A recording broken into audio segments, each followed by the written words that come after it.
naquele momento eu tava muito estressado, foi só por uma questão de demanda. Uhum.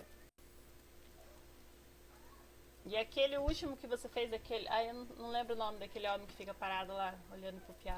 Sim, ele tá em inglês, o É. Who's That Man Inside My House. Foi esse aí que eu fiz a edição e daí eu acabei levando o prêmio. Legal. Eu assisti ele. Aquele homem estranho, cara. Não, o ator, o Christian, ele é todo, ele é meio estranho, assim, sabe? Ele já é naturalmente estranho, então. É, exatamente. E ele tá sempre participando, ele fez vários filmes de terror também. É. Inclusive uns bem expressivos, assim, como aquele Morto Não Fala. Uhum. Então, ligando. O Morto Não Fala, do Daniel Filho, e os do Rodrigo Aragão também, ele fez uns 3 filmes com o Rodrigo Aragão. Legal. Então Ei, ele é bem inteirado. Assim. E é. ele tem um filme que é excelente também como diretor, ele tem um filme só, um curta, que é muito bom. É, não Vale a conheço. pena até vocês assistirem, eu não sei se tem disponível, mas é bem bom o filme dele. Ah. Deixa eu ver se tem aqui.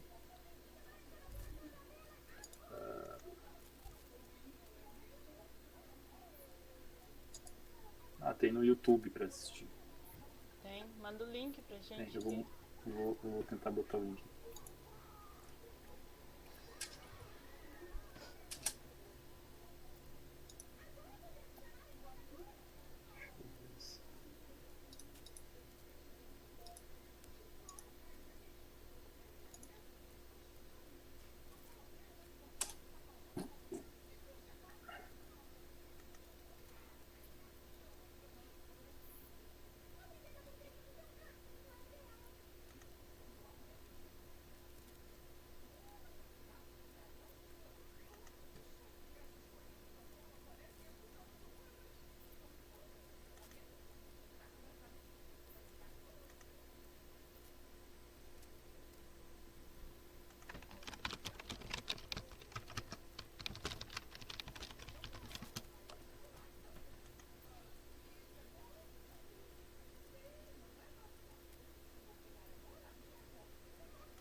Acho que foi. Foi. Foi.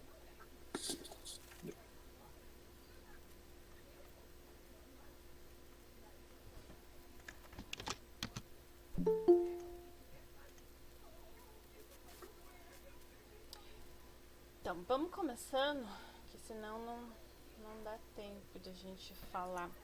Começa falando um pouco, Lucas, do seu trabalho, do que você fez, esses filmes, assim, pro pessoal conhecer um pouquinho você. E daí você vai contando pra gente como que esse trabalho que você fez, esses curtas, filmando em casa, como que é a experiência. Fala um pouquinho pra gente.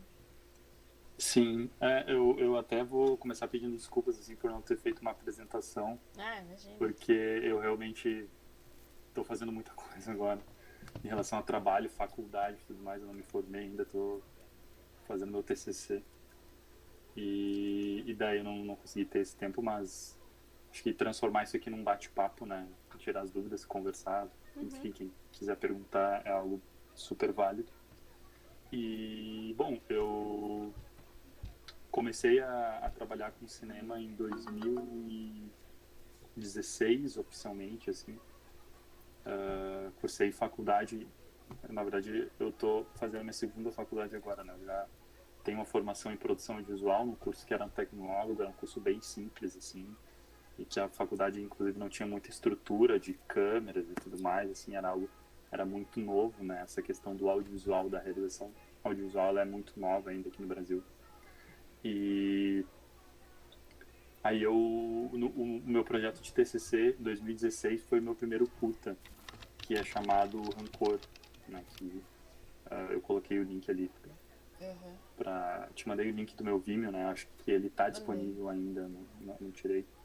Uh, foi o primeiro projeto que circulou em alguns festivais interessantes e inclusive no Fantaspoa, que é o maior festival de cinema de terror aqui do Brasil, né? Então foi um momento bem especial para mim.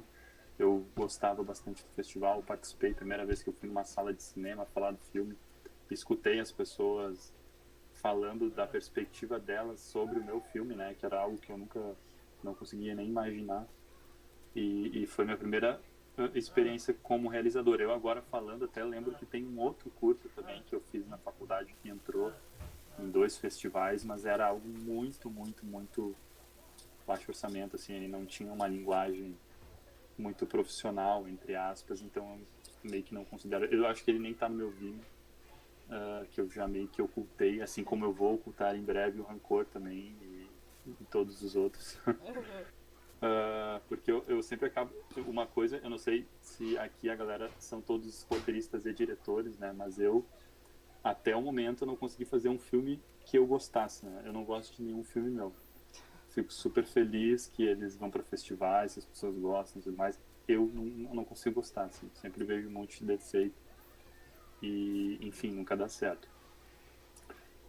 O grande lance da realização audiovisual independente, pelo menos do que funcionou para mim, foi essa faculdade, apesar de péssima em questão de ensino, infraestrutura e tudo mais, ela me fez eu conhecer pessoas que também queriam trabalhar com cinema. E que algumas delas, consequentemente, acabaram entrando na área antes de mim, né? Então eram Uhum. pessoas que meus 2 melhores amigos de faculdade até hoje, assim, são pessoas essenciais na minha vida, eram diretores de fotografia. E eu nunca fui diretor de fotografia, mas eles pegavam outros trabalhos e tudo mais, eles são excelentes diretores de fotografia. E daí sempre quando eu queria fazer uma produção como Rancor, quem conhecia os contatos do maquiador, de um assistente de direção, de toda essa função, uma estrutura profissional que você precisa ter para ter um curta-metragem, eram eles, né? Então, basicamente, nos meus 3 curtas que eu fiz, mais relevantes, que é o Rancor, o Abismo e o Rules, foram filmes que eu fiz com dinheiro do meu bolso, né, que é basicamente alimentação e transporte, e às vezes algum objeto para arte, e às vezes alguma locação de casa, né, para a gente gravar e tudo mais. Mas a equipe, ela sempre acabava trabalhando de graça, o que era excelente, porque a galera meio que entende, né? Não adianta, assim, são pouquíssimos editais, principalmente para quem está vivendo agora, talvez nem saiba o que significa um edital, porque realmente não tem quase nenhum, né?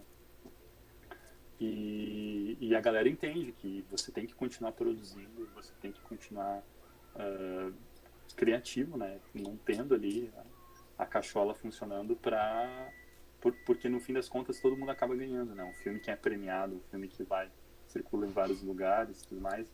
Ele é um filme visto por muitos e que acaba cada vez mais aumentando o projeto das pessoas, o currículo das pessoas, né? Uhum. O Abismo, meu primeiro curto, ele ganhou Gramado melhor edição de som. Então eu não ganhei melhor edição de som, né? Foi uma pessoa que topou trabalhar para mim de graça que ganhou esse prêmio.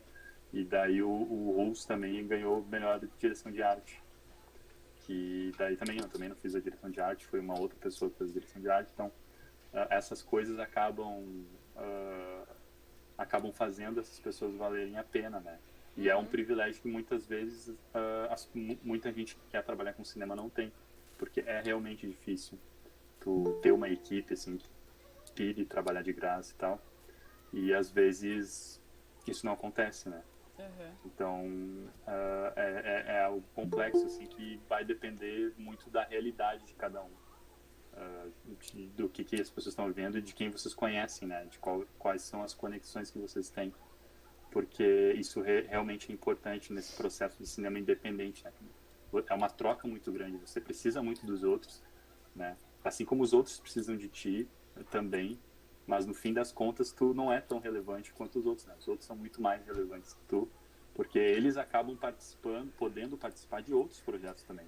Não existe só um diretor e roteirista na tua cidade, no teu estado, né? Uhum. Então, eu sou meio privilegiado por ter essas conexões, né? Esses amigos que me apresentavam para pessoas que acreditavam no meu projeto, que mesmo pensando em benefício próprio, não deixam de ser também pensando no meu projeto, né? Uhum. De dispor da sua mão de obra ali para me ajudar a realizar esses filmes. E daí, no caso, nessa linha do tempo, o Abismo foi o meu segundo curta, que foi meu primeiro curta que entrou em Gramado e que circulou em mais festivais, né? Foi um filme super baixo orçamento, assim como todos os outros meus. E o Rus, ele foi o mais badalado de todos, assim, porque a gente acabou vendendo ele para o Canal Brasil, ele participou de festivais internacionais importantes, como o Macabro, que é um festival no México super clássico, assim, né? Tem todo ano, é um festival bem grande. Ele ganhou muitos prêmios, acho que mais de 10 prêmios, né? Melhor direção, melhor roteiro, melhor fotografia, né?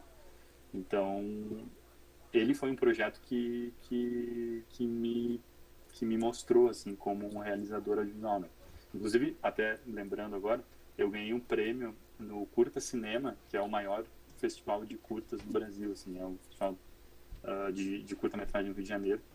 E daí esse festival ele me pagava para eu apresentar o filme num festival de cinema em Buenos Aires Rojo Sangre. E daí eu fui com tudo pago para Buenos Aires, fiquei lá uns dias, apresentei meu filme. Então foi uma experiência muito assim sensacional que eu acabei participando e acaba te motivando como realizador, né? Porque para mim ainda é muito difícil assim de eu ter dinheiro para fazer um filme, né? É uma condição que a gente fica ali no aguardo de editais, mas são poucos e tem muito, pelo menos aqui no Rio Grande do Sul, a gente tem muito cachorro grande, assim, né?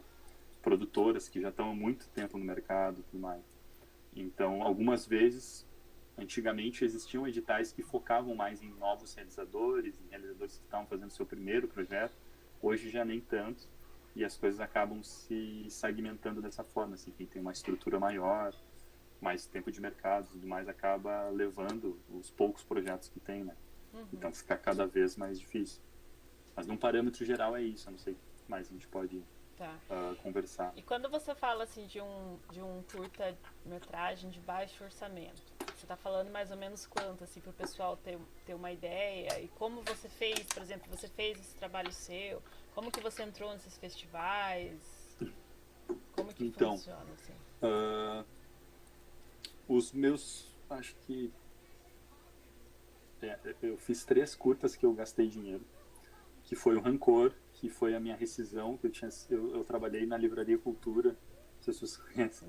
Eu trabalhei uns anos, eu fui demitido da Livraria Cultura, ganhei uma rescisão, e daí foi o filme, eu não me lembro quanto eu gastei, mas não foi muito. No Abismo também eu não gastei muito dinheiro. Eu acho que foi em torno de 1.500, R$ 2.000 esses filmes, assim. E o Rus foi o que eu gastei mais. O Rus eu gastei 4.000, 4.500 para fazer ele. E o gasto foi o quê? A maquiagem, a alimentação e transporte, né? Porque aqui em Porto Alegre, pelo menos, a gente tem a local que ela acaba apoiando alguns projetos, que é muito nobre da parte deles, assim, você apresenta o roteiro, eles gostam de conhecer a equipe e tudo mais, e se eles curtirem, eles acabam apoiando. E a local é uma locadora de luz, né? E luz, basicamente, é o que tu precisa ter para ter uma linguagem profissional no seu filme, né? Então, isso foi uma coisa muito bacana. Câmera, a gente sempre conseguia com um amigo também, que tinha uma produtora, que daí tinha uma câmera bacana e tal. Os meus amigos, como eu disse, eles são diretores de fotografia, né? Então, eles sempre acabavam tendo também uma câmera boa, com lentes boas e tudo mais. E daí, a partir disso, a gente conseguia construir esses filmes, né?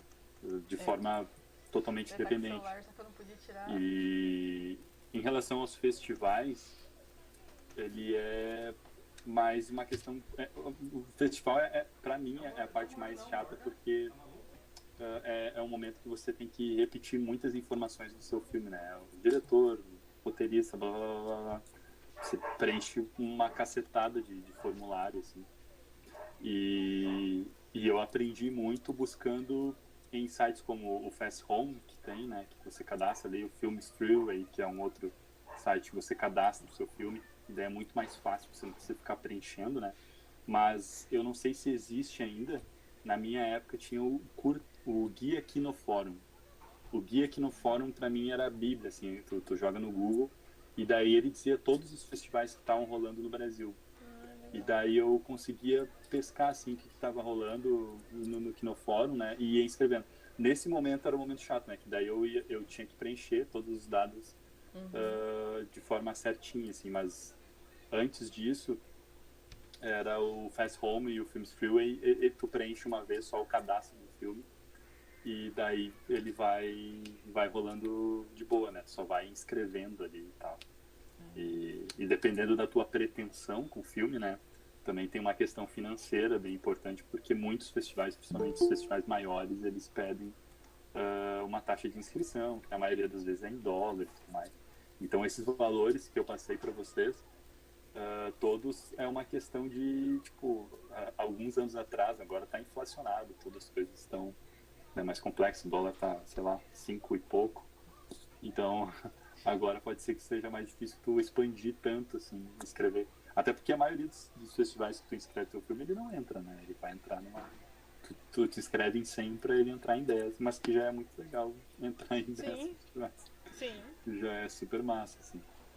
E quanto tempo que você levou, por exemplo, pra produzir um curta, assim, desde a ideia até ele estar prontinho, quanto tempo você leva, mais ou menos? Ah, depende. Eu sou o pior exemplo de cineasta independente que pode existir, assim, porque quando você faz filme independente, uma coisa que você tem que ter em mente, assim, é que você tem que ter tempo para se organizar. Uhum, Então, você escreve o roteiro, você manda para pessoas de sua confiança para ler, para dar opinião, para você arrumar. Você faz uma pré-produção longa para ter certeza que você tem a locação correta, os atores, tudo que você precisa, para daí você poder gravar.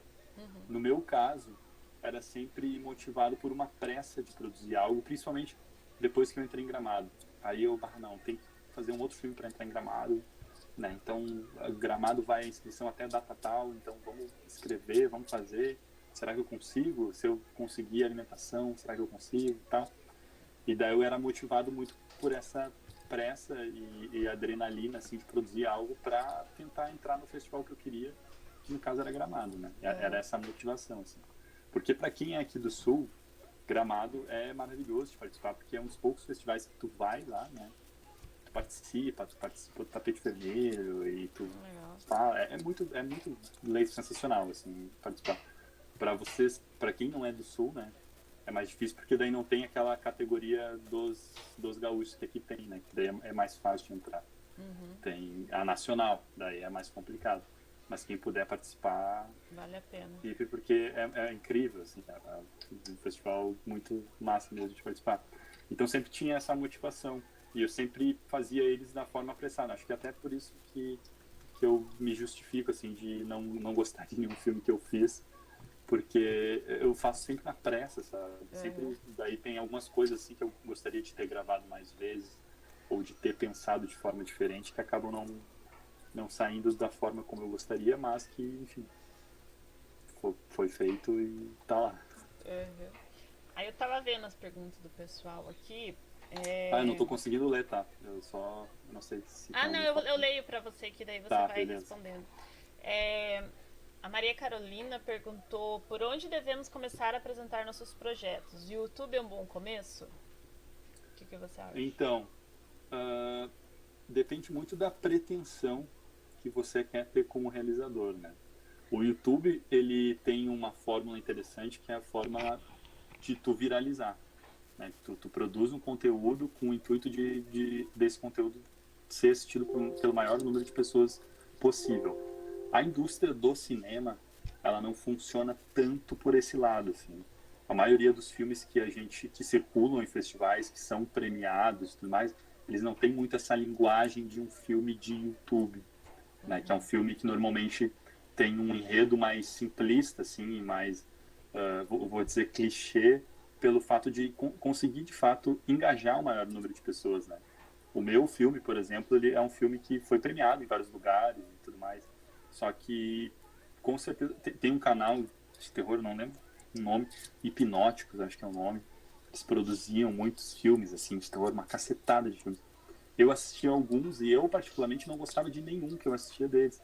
Mas, com certeza, a maioria das pessoas que assistiram o meu filme, um filme do Hipnóticos, vai gostar do filme do Hipnótico, sabe? Porque ele tem uma convenção na sua linguagem que é muito mais fácil para todo mundo assimilar, né? Entender. E não é um filme que é um filme que você tem que pensar, sabe? Sobre o que eu tô Uhum. falando, é alegórico.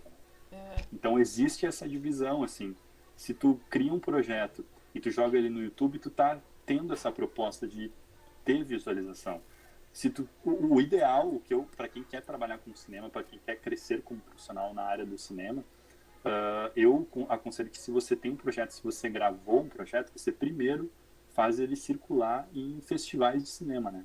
Tenta, inscreve em todos os festivais que tu conseguir e tenta fazer você atrair esse olhar para você como realizador, né? É óbvio que nada é uma regra. Pode ser que alguém lance um vídeo no YouTube e que estoure, né? Que bombe. Um dos filmes que eu gosto muito ainda tinha uma mitologia, né? Porque foi meio que inventado. Mas um dos filmes que eu gosto muito é o novo Evil Dead, né? A Morte do Demônio, que fizeram um remake agora e o diretor era uruguaio. E na época que lançou o Evil Dead, todo mundo falava assim, não, o Sam Raimi, que é o produtor do filme, ele viu esse diretor uruguaio porque ele viu um curta que ele amou. E esse curta tava no YouTube, né? Era um curta de ficção, blá blá blá. Então ele viu esse curta de ficção, amou e daí chamou. Depois a gente descobriu que o diretor uruguaio ele já tinha feito comercial para Pepsi e tudo mais. Ele já era um cara do audiovisual, não era um cara que jogou um vídeo no YouTube que viralizou e ficou famoso. Mas esse tipo de coisa pode acontecer, né? Então eu, como realizador, o meu conselho é isso. Você faz um projeto, você trilha esse caminho de festivais e tenta atrair esses olhares. Pra daí, talvez depois você colocar no YouTube lá, né, como uma última Isso. opção. Depois que ele circulou nos festivais e tudo mais, que normalmente é 1 ano, 2 anos no máximo, você pode botar no YouTube sem problema nenhum. Mas quanto mais festivais entra, mais isso soma pro teu currículo, né? Então, quando tiver um edital, tu vai poder inscrever, eu sou realizador tal, fiz esse filme que foram em 10, 15, 20 festivais. Ganhou tantos prêmios e tudo mais. É melhor tu colocar isso, até para caso tu tenha um roteiro só. E tu fez esse curta e depois tu tem um roteiro de um longa e tu quer vender. Aqui a gente está tendo muitas rodadas de negócios, né? De roteiros e tudo mais. Então é muito interessante tu mostrar isso também, que teu filme participou em vários festivais, do que tu, meu filme Tá conseguiu 5.000 visualizações no YouTube. Tá, 5.000 não é muito, né? Para tu ter, tu tem que conseguir 1 milhão de visualizações, 500 mil. E isso é muito difícil de acontecer, né? Então é importante, sim, esse lado profissional dos festivais de cinema, né? Seria a minha aposta, assim. Tá. Deixa eu ver outra pergunta. A Paula perguntou como você viabilizou seus trabalhos e criou estratégias de distribuição. Então, eu vou falar mais em relação ao Rus, que a gente conseguiu vender ele. O Rus eu ganhei um prêmio no Cine Fantasy, que é um festival de cinema fantástico de São Paulo, de melhor filme, né? E o prêmio de melhor filme era um contrato com a Elo Company, que é uma produtora de distribuição, né? E para curta-metragem não existe tanto assim um mercado como para longa e série, né? Então os canais que tu pode vender não são muitos e o melhor canal que tu pode vender é o Canal Brasil. E daí, a partir do momento que o Canal Brasil compra, ele faz um contrato contigo de 3 anos e tu não pode vender para mais de um canal, né? Só vende para aquele. E na época, uma pessoa que gostou muito do meu trabalho foi a Cíntia Dominic Pita, que é uma diretora de Santa Catarina, a produtora Novelo Filmes, é maravilhosa, assim, eu conheço a produtora. Sim, o filme dela, O Baile, que é um filme excelente, estava na pré-eleição do Oscar, né? Legal. Pra vocês terem noção, assim, é um negócio de louco, ela é uma ótima realizadora. Ela gostou muito do Russo. E ela veio falar comigo também pra gente desenvolver um projeto, quem sabe de longa ou série, alguma coisa assim, né? A gente tirar. E daí ela também se ofereceu a me ajudar nessa questão da distribuição. Porque ela tinha um contato bacana com o pessoal do Canal Brasil e tudo mais. E o que eu achei ótimo, porque é melhor a gente entrar em contato com uma pessoa que conhece o mercado e tem confiança do que com uma produtora que eu também teria confiança, mas eu não saberia bem com o que eu estaria lidando, né? E se o objetivo era o mesmo, no caso, que era esse de vincular ao melhor canal possível, ao canal que paga mais, no caso, né? Então, com a Cintia seria muito mais fácil para mim, assim, muito mais direto. E daí ela acabou conversando com o pessoal do Canal Brasil, apresentou o filme e a gente acabou vendendo. Mas basicamente essa questão de distribuição é isso. Você faz um curta, ele foi para festivais, depois que você não quer mais circular ou no YouTube ou alguma coisa assim, você pode oferecer para alguns canais, né? Então tem o Canal Brasil, o canal Curta, que eu acho que também compra. Tem um que compra bastante também, não vou lembrar. Como é que é o nome? Não vou lembrar. Mas tem alguns canais que compram curtas-metragens, assim, que você pode tanto entrar em contato direto no site do canal, né? Vai ter o e-mail lá da distribuidora e tudo mais, ou tentar em contato com uma distribuidora como a Hello Company, né? Que talvez tu queira circular em um cinema, talvez tu queira tenha algum projeto assim, né, de circulação. Então, isso é sempre válido e sempre é apresentável, né? A gente tem um e-mail aí que a gente pode escrever e mandar para quem a gente quiser. Então, são tentativas sempre interessantes, porque uma coisa é certa, a gente está todo mundo buscando conteúdo nesse mercado, né?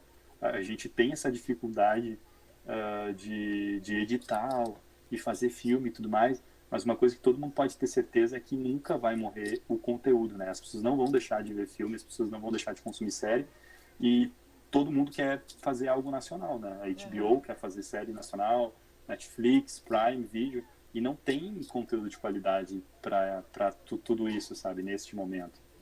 Então, né, possibilidades neste momento existem para todos, desde que você saiba formatar o seu trabalho, o seu projeto, né, que você entenda um pouco de como funciona essa indústria, que com certeza todo mundo consegue chegar lá, né? E você falou nisso da questão de formatação. Eu não estou te escutando. Esqueci. Nessa questão de formatação que você falou, como que você surge? Porque o curto, o pessoal sempre tem dúvida, que a gente não vê isso explicando, vamos fazer um curso de narrativa para curta. Geralmente é tudo para longa. Aí fala de primeiro ato, segundo ato, terceiro ato, né? E como que você faz essa construção para você escrever um curta dessa narrativa, de tudo mais, assim? Você tem ponto de virada também? E como que é? O pessoal sempre tem bastante dúvida disso. Sim. Eu fiz um curso no Fantaspoa com o Larry Clark, talvez o nome dele, deixa eu conferir aqui para falar certinho. Ele foi o cara que inventou o Beetlejuice. Deixa eu ver. O filme com Tim Burton, com Michael Keaton, deixa eu ver. Larry Clark é o nome dele? Eu acho que Larry Clark. Ele teve aí no Fantaspoa e ele deu um curso de narrativas que falava sobre justamente isso, os 3 atos, blá blá blá. E daí apresentou um episódio que ele dirigiu daquela série super famosa Creepshow nos Estados Unidos, né? Ele dirigiu um episódio e daí ele mostrava essa estrutura dos três atos e como eles funcionavam num curta-metragem. Eu, particularmente, não gosto dessa estrutura de 3 atos no curta-metragem porque eu acho que ele transforma o curta-metragem muito convencional em um enredo que não necessariamente é tão interessante assim, né?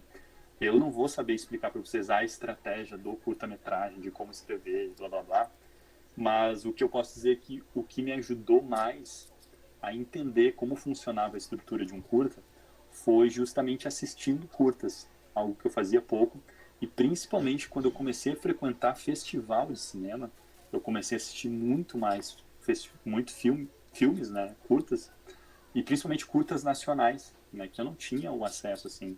E quando eu tinha o acesso, eram curtas que eram muito famosas, então a linguagem não era aquela linguagem que a galera está produzindo hoje em dia, né? Então isso me distanciava muito e me deixava um pouco de medo, assim, isso eu não consigo escrever e tudo mais. E o curta, ele é algo mais intimista, né? Então, ele não precisa ter grandes reviravoltas e tudo mais, até porque não tem tempo.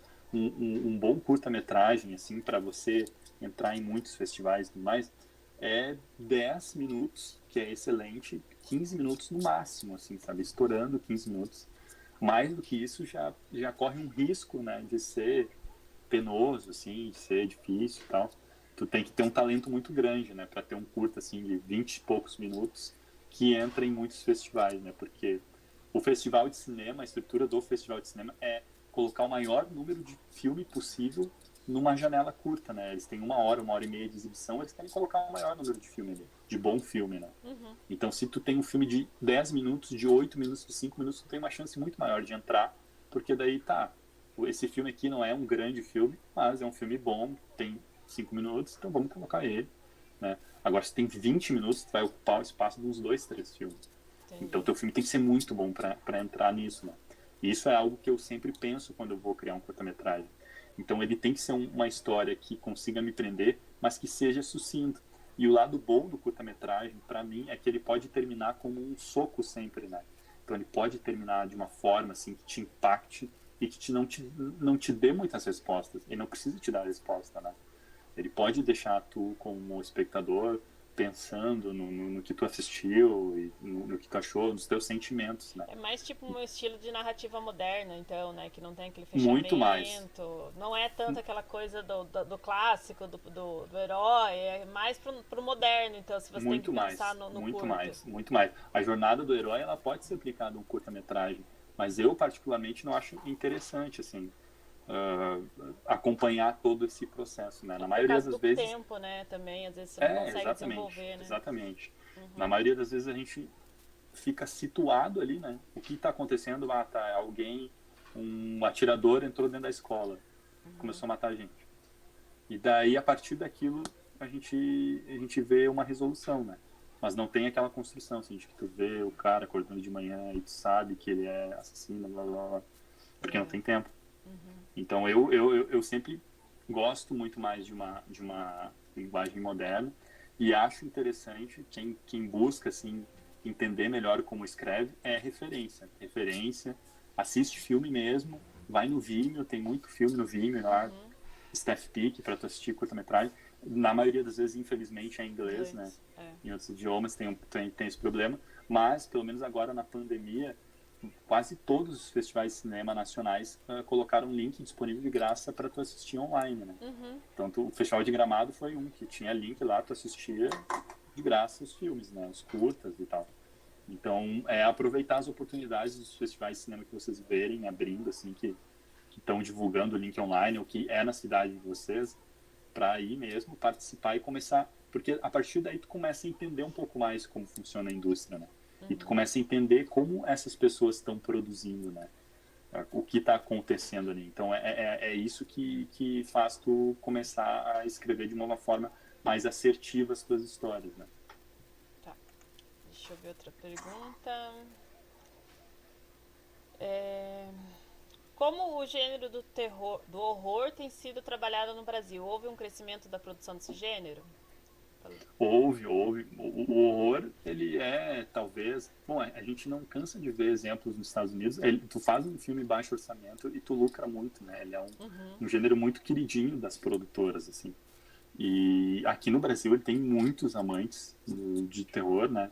E as pessoas, principalmente os realizadores independentes, começaram a produzir cada vez mais filmes de terror, né? Então hoje você vê uma cacetada assim, de filme de terror, de gente querendo fazer filme de terror, né? Porque realmente existe essa paixão aqui. E, honestamente, eu não conheço país no mundo que tem melhores histórias de terror que o nosso, né?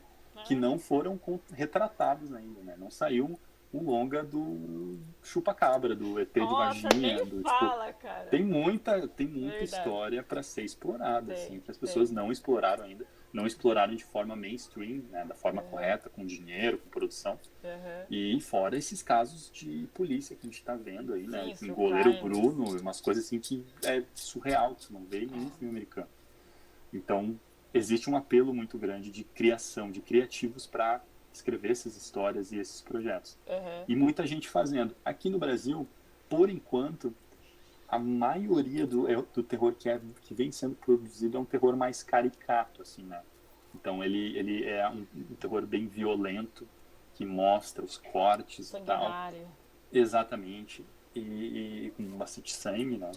E que muitas vezes acaba balançando pro trash, né? Uhum. Balançando, o que eu não gosto muito, assim, porque ele acaba limitando a um nicho, né, de pessoas que gostam de terror, a festivais de cinema de terror, né?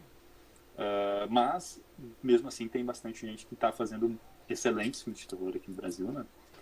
E que, enfim, essa produção ela vem crescendo com certeza. O terror, com certeza, eu acredito que foi o gênero assim que mais deu um boom nos últimos anos de pessoas produzindo e pessoas querendo produzir, né? Que a gente vê, assim, as pessoas falando e tudo mais, porque ele nunca foi muito explorado, e agora que a gente tem esses recursos, né? De uma filmadora bacana, pessoas que acreditam no projeto, muitos artistas sabendo maquiar e fazer efeitos especiais, né? A internet ajudando a gente colocar isso na prática.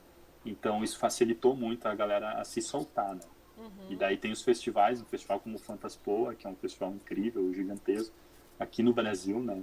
Traz gente do mundo todo para palestras e filmes e tudo mais. Então, tudo isso incentiva, né?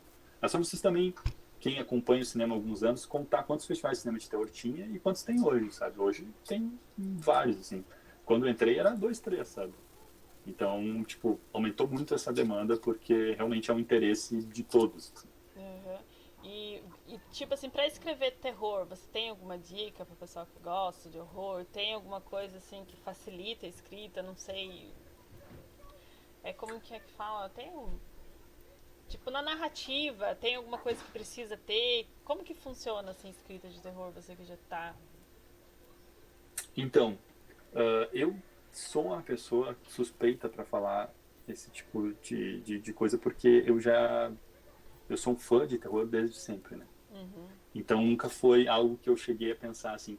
Existem várias fórmulas, se você pesquisar de como construir um filme de horror, né, da tensão que tem que se criar e tudo mais, que eu nunca li na vida, assim, como é, porque eu meio que já internalizei e eu sempre adapto o horror para o meu projeto, né?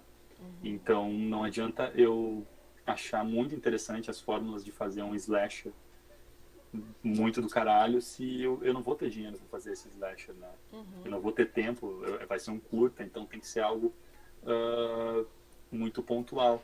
Então, para mim, o que funcionou sempre foi referências. Assim, eu não penso em, nossa, tem que ter este momento de tensão, tem que ter.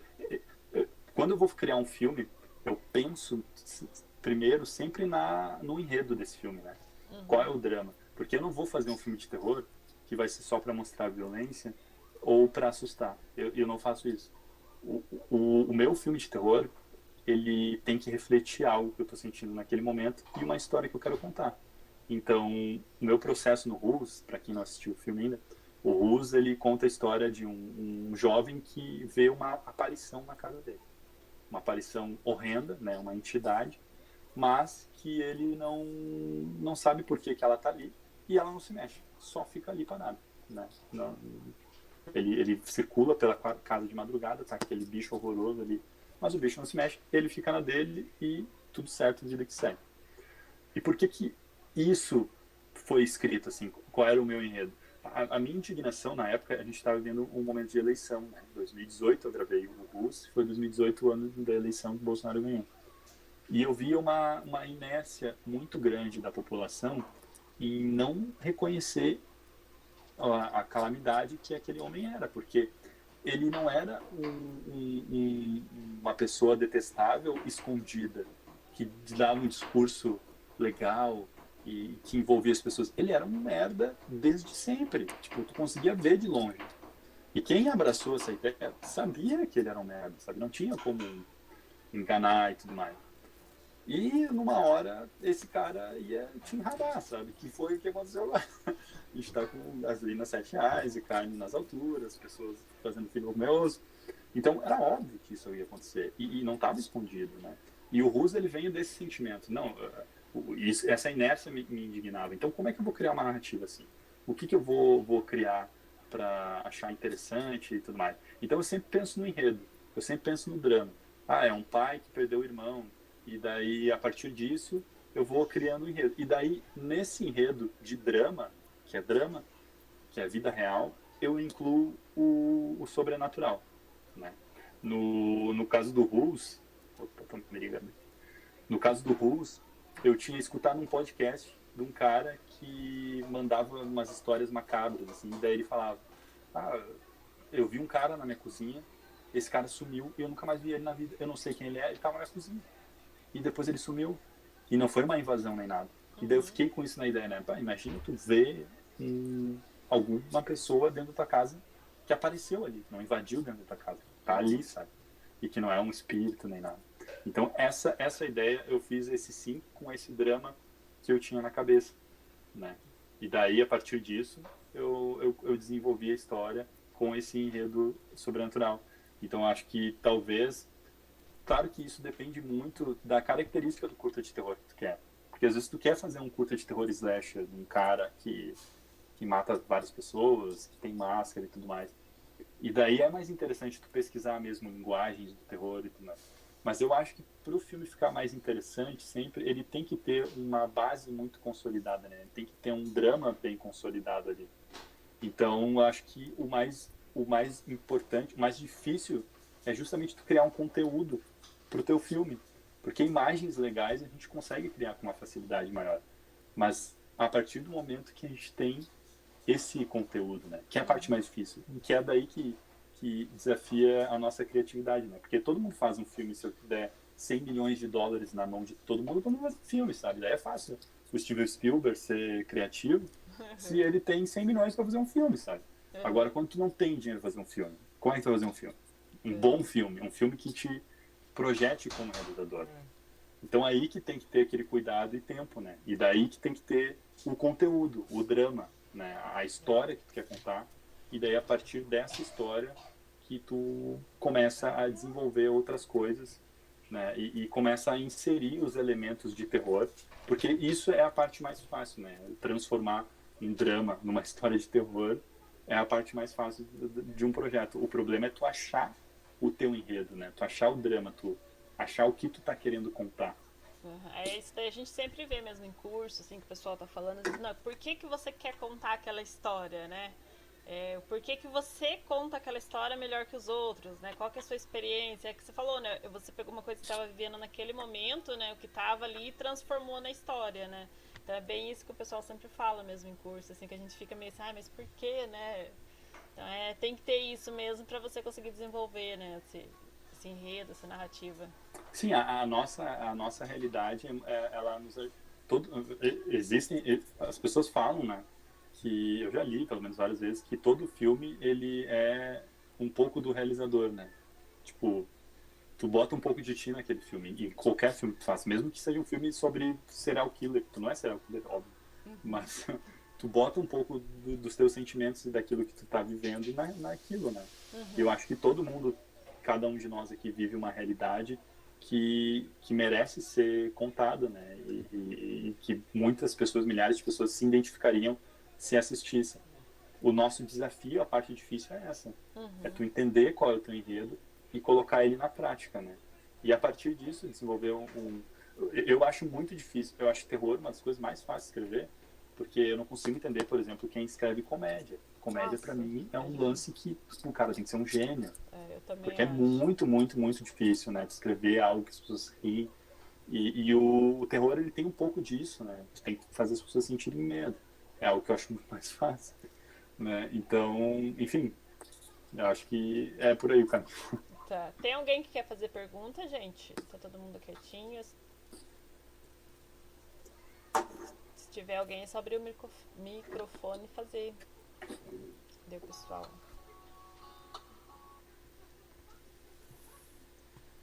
Tem ninguém que quer fazer pergunta? Vou fazer mais uma aqui. Do texto aqui que tá. Deixa eu carregar aqui. Aí pergunta. Deixa eu ver o que perguntou. A Maristela perguntou por onde começar partindo do zero absoluto em experiência em contato. Uh, olha, cursos de cinema, de roteiro, isso aqui que vocês estão fazendo, uma faculdade, o que foi no meu caso, é muito interessante porque é legal tu conhecer pessoas que querem fazer o que tu quer fazer. Tu quer ser diretor, tu quer ser roteirista, tu quer ser diretor de fotografia, então tu tem que tentar circular nesse ambiente que essas pessoas estão. Claro que tu circular num ambiente que só tem profissionais é mais difícil, né, da galera se aproximar e tudo mais. Mas na galera que está estudando, que está começando também, todo mundo tem que se apoiar, né? Então é bem interessante tu fazer uma faculdade, tu fazer um curso para tu entrar nesse meio. A segunda opção são os festivais de cinema, né? Agora a gente está tendo festivais online, provavelmente ano que vem, se as coisas se mantiverem assim, os festivais vão ser todos presenciais. Então, festivais de cinema da tua cidade, ele reúne as pessoas que gostam de cinema, reúne os realizadores, normalmente tem eventos, tem festas e tudo mais.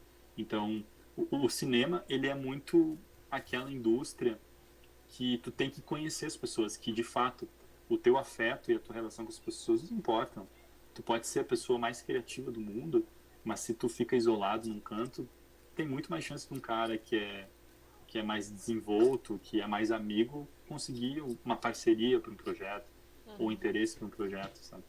Porque é importante tu conhecer pessoas, é importante tu fazer esse lobby, né? A gente vê muitas isso em Hollywood. Tá todo mundo tentando vender seu peixe, falar com o produtor, aí tem aquela história do pitching de elevador, né? Ah, entra no elevador com o produtor, o que tu fala para vender teu filme? Então é muito disso. O cinema, ele é quase que 100% contato. Tu tem que conhecer as pessoas. E para tu conhecer as pessoas, tu tem que entrar nesse círculo que elas estão participando, né? Se tu ficar só na tua casa, no computador, tu pode ter ideias muito boas, mas daí talvez numa rodada de negócios, né? Um concurso de roteiro que tu possa ter a chance de aparecer, né? Porque daí não necessita de contatos de ninguém, né? Necessita somente da leitura do teu projeto, o quão bom ele é, e daí você entra lá ou não. Mas se você quer fazer um filme com esse projeto, se você quer trabalhar, né, no audiovisual, imagina, um filme ele tem no mínimo umas 10 pessoas na equipe, né? Para você produzir um curta profissional assim. Então essas pessoas elas têm que existir, né? Elas têm que te conhecer. E termina em 10 minutos chamando. E daí é isso, assim, tem que conhecer gente, tem que conhecer, tem que ser amigo, é isso. Tem que ser meio cara de pau, né? Total, não dá pra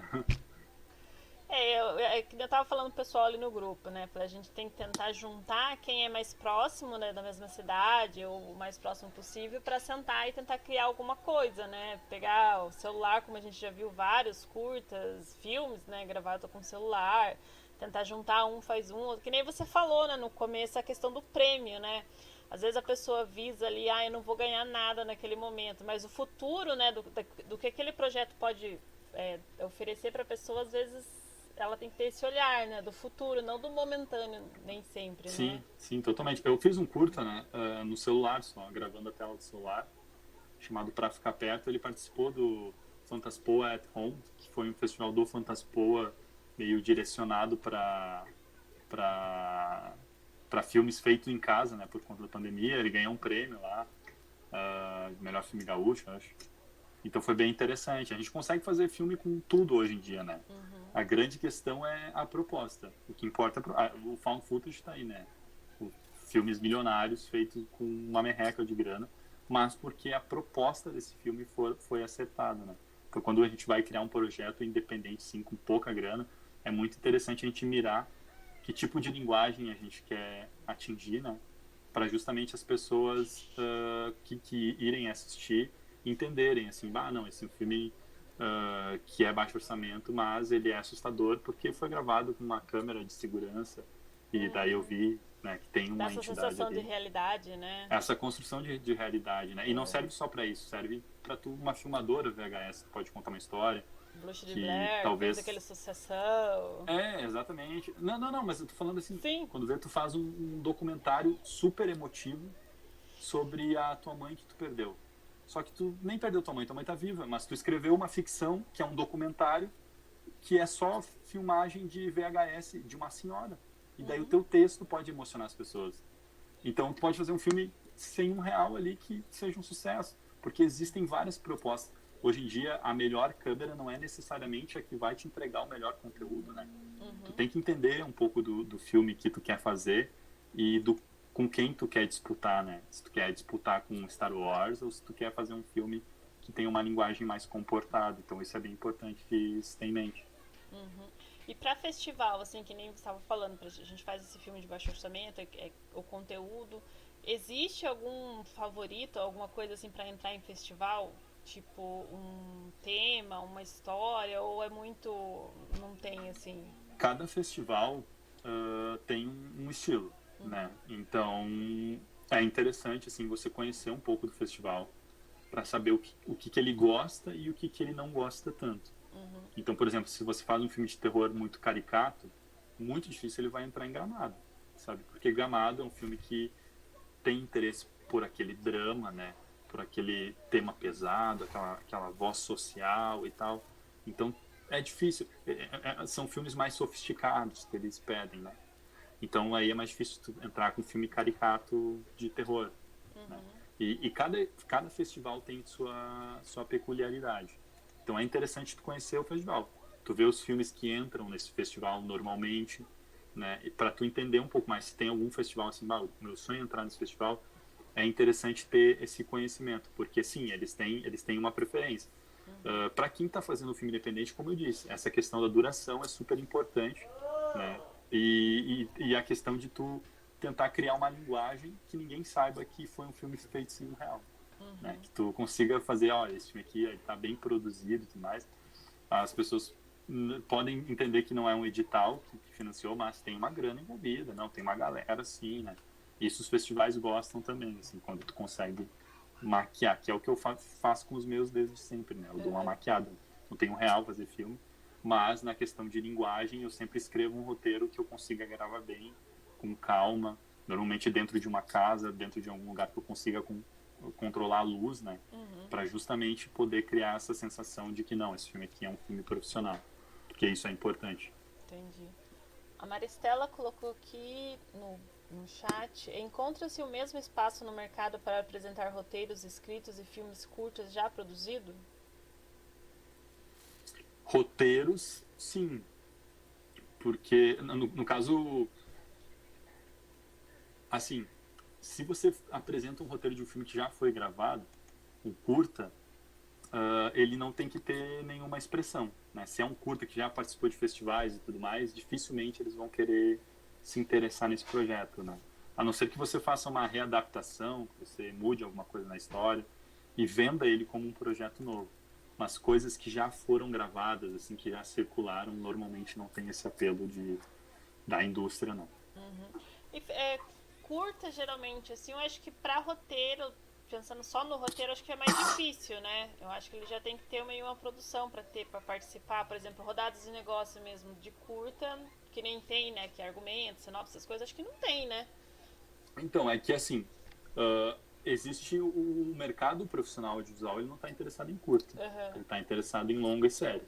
Então, você pega um festival como o Frapa, um festival de cinema grande, é um festival que ninguém quer um curta ali, tem concurso de curta, né? Mas é concurso, as rodadas de negócio, eles não querem uma ou dois, Netflix não quer produzir um curta, né? Quer produzir um longo, quer produzir uma série. Então é muito mais difícil, assim, é muito pontual. O curta, ele é reservado muito mais para o concurso mesmo, né? Não para rodada de negócio, é o concurso de roteiro ali, qual que é o melhor roteiro e tudo mais, mas não necessariamente uma rodada de negócio para a produtora vir comprar, porque a gente não tem mercado de curta, né? Não é nem um negócio do Brasil, é um negócio do mundo, assim. O curta, ele serve mais como essa projeção para o novo realizador, né? Eu não conheço ninguém que viva, assim, de curtas-metragens, assim, fazendo só curtas-metragens. É mais pra colocar, pra você criar, pra colocar o seu nome do mercado, né? É um jeito de você iniciar, né?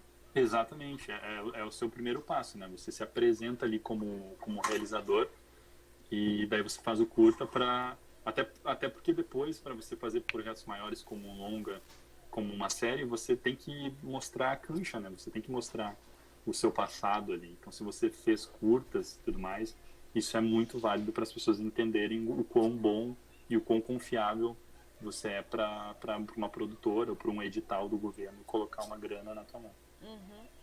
E. Ai, o que eu ia perguntar? Caramba, sumiu agora aqui. Nossa, sumiu da minha cabeça. Fiquei prestando atenção e desapareceu. Tem mais alguma dica que você pode dar pro pessoal? Pra quem tá começando, com curta? A minha dica é sempre entender que esse é o momento que vocês têm que serem mais criativos da história, porque você não tem dinheiro. Então, o enredo de vocês tem que ser feito com calma, né? E sempre pensando nas possibilidades que vocês consigam gravar, e não em algo fantasioso. Então, evitem fazer um enredo num hotel se vocês não têm nenhum amigo que tem um hotel e pode emprestar um hotel para vocês.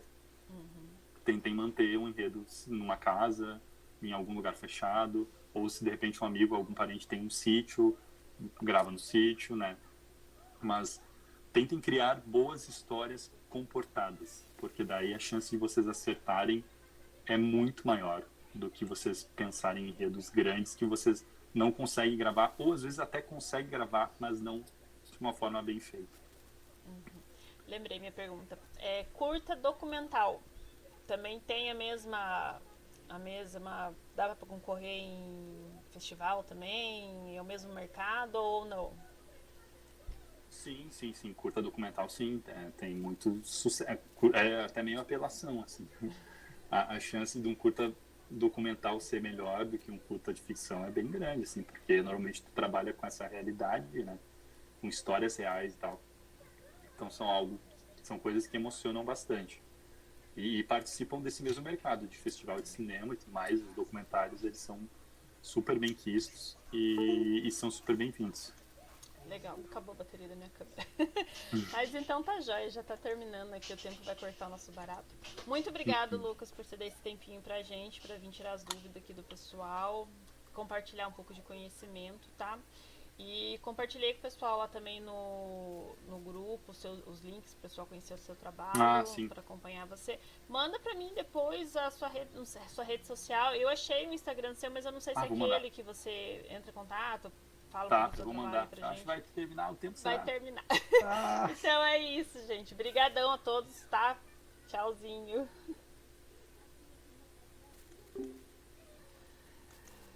Que nem bomba, vai explodir. Bum!